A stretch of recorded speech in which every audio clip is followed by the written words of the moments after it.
After hours and hours of binge watching streamers play Valorant, I finally got access to the closed beta, and now having played the game, I'm starting to wonder if Valorant is the next serious contender. Everyone, and I mean everyone, wants to know if the game will be a huge success or a sad disappointment. And the answer is quite simple, really. Only time will tell. We have no idea until it happens. However, I do want to express what I think the future looks like for Valorant.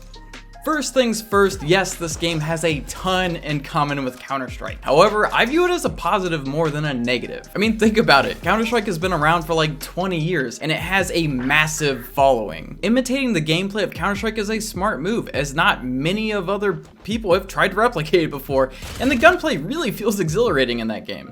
It is thanks to Counter-Strike's influence that guns in Valorant are exciting to use, and while some feel a tad stronger than others, most all guns are viable. And it's really exciting as you stack kills in a round, and I actually got an ace in my second ever match, and wouldn't you guess it, I didn't record it, because I'm dumb, and why don't I do these things? Anyways, I got an ace, and every single time I got a kill, the first kill, boom, feels good. The second kill, there's this ding and it sounds really good. Third kill, it ramps up again. How is it doing this? Fourth kill, it gets even crazier. Now I'm sitting there on the edge of my seat and I don't know what to do. And the guy comes around the corner and I'm whiffing all my shots. Luckily, he's got a sniper and he whiffed like 2 shots. He's gotta feel terrible. And then I get the ace and it just feels so good. It enters slow motion as the round ends, and that was the game-winning clip.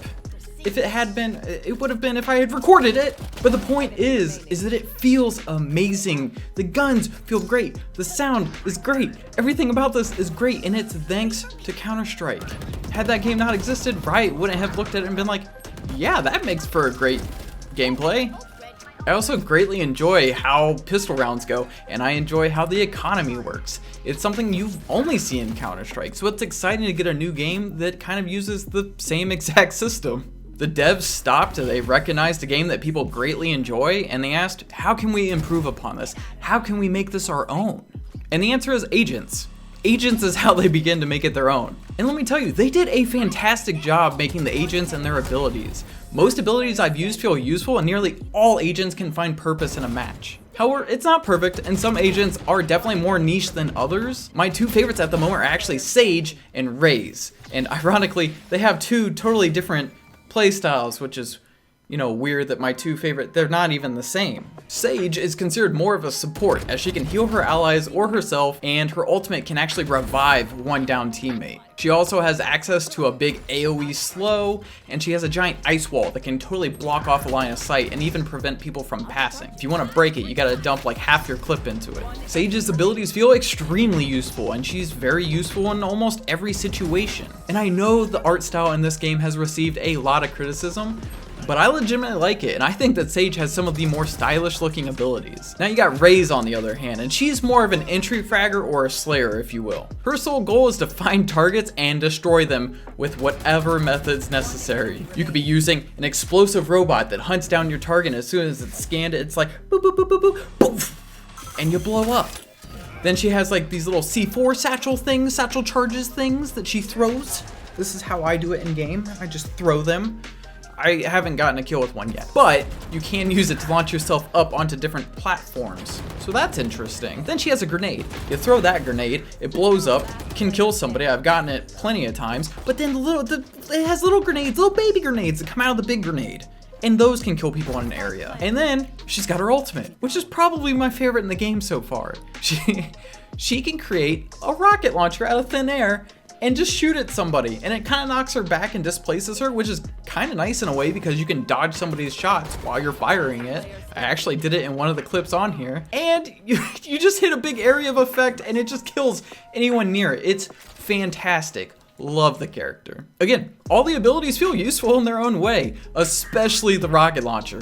Love it. The agents and their abilities add a ton of depth to the already stellar gameplay. It adds a lot of outplay and variety. Now, however, you'd be wrong to think that agents are the only way Riot is trying to stand out. As I recently mentioned, the art style and graphics of Valorant have been a massive talking point for players. A lot of people feel it's unpleasant to look at, and while I will say that everyone is entitled to their own preference and art style, I do want to explain why Riot chose to go with these graphics specifically. In the world of competitive games, visual clarity and fidelity are of utmost importance. Sure, it's not the highest quality, super realistic looking game, but honestly, that's fine. Riot have designed Valorant to be competitive first and foremost. This means that the game can't have crazy graphics because you'd lose a lot of that visual clarity. If shadows are overbearing, you won't be able to see someone standing in them. You'd be like, oh, what's that? Oh, there's a shadow, I don't see anybody. Then you get shot and you're gonna be pissed. If you pay close attention to the color scheme in Valorant, you'll notice that everything has a certain color for a reason. You'll start to notice that agents don't blend in with the environment, and abilities actually have distinct colors to signify which is yours,